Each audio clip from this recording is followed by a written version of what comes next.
Picture a young Japanese girl, 10-year-old Chihiro with short dark brown hair, stepping through an old stone tunnel as her world dissolves into something magical and strange. That's how Spirited Away begins, captivating millions with its bathhouse for spirits, a world without rules, and a story that still feels like coming home. In 2001, Hayao Miyazaki, a 60-year-old Japanese male with short gray hair and square glasses, wasn't chasing box office records but a memory. His idea came from watching a friend's 10-year-old daughter, wondering what stories would speak to her instead of talking down to her, a question that became Chihiro. Miyazaki desired a rare heroine, one not naturally brave or gifted, just real, believing children deserved a mirror, not a fantasy of perfection. That belief shaped every frame, making this more than just entertainment for Miyazaki. It was a profound message to a generation growing up too fast and too disconnected. When it premiered in Japan on July 20, 2001, something extraordinary happened almost overnight as Spirited Away became the highest-grossing film in Japanese history.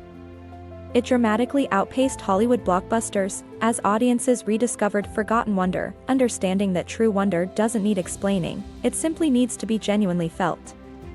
Behind the film's wonder lay an obsessive, almost stubborn craftsmanship, as Studio Ghibli famously refused shortcuts, insisting on meticulous hand-drawn animation. Miyazaki himself studied real human movement, gestures, and weight, believing authenticity couldn't be faked, and audiences always sensed that profound difference. Every splash of water and every flicker of lantern light was painstakingly drawn by hand, frame by frame, showcasing immense artistic dedication. It wasn't efficient or cheap, but Miyazaki treated animation as a living, breathing art form, not merely a product, which is why it remains timeless. Beneath the beauty lies a deeper world drawn from Shinto folklore, where spirits inhabit ancient rivers, bustling bathhouses, and even discarded trash. Miyazaki revived forgotten reverence for nature and tradition, weaving ancient beliefs into a story that felt both mythic and startlingly modern all at once. The unforgettable A Stink Spirit arrives, caked in filth and grime, radiating a terrible smell that clears the entire bathhouse in chaos. This is Miyazaki's sharp critique of pollution. Once cleansed, that same spirit transforms into a radiant river god, revealing what we've buried beneath convenience.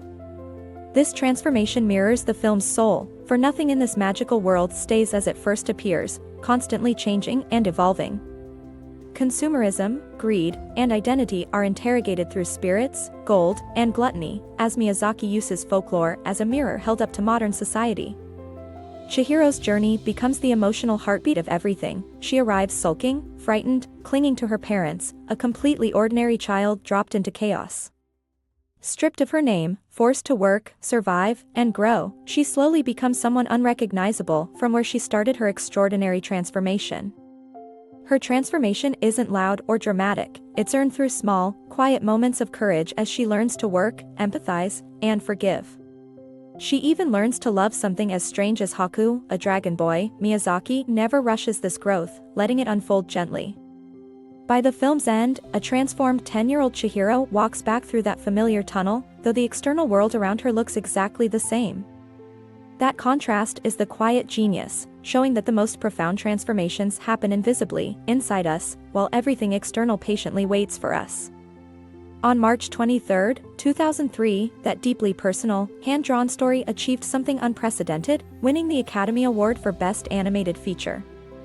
It was the first Japanese anime film ever to receive the honor, and for years, the only hand-drawn, non-English film to do so, instantly shattering old assumptions.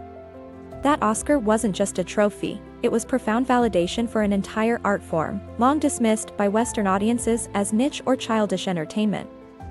Suddenly, anime wasn't fringe entertainment anymore, it was cinema, worthy of the same reverence as any live-action masterpiece, proving what fans always believed. Decades later, paired with Joe Hisaishi's haunting score, Spirited Away still feels like a warm, familiar dream we're to again and again. It's comfort, nostalgia, and pure imagination bottled into one unforgettable journey, which is exactly why it still makes us believe in magic.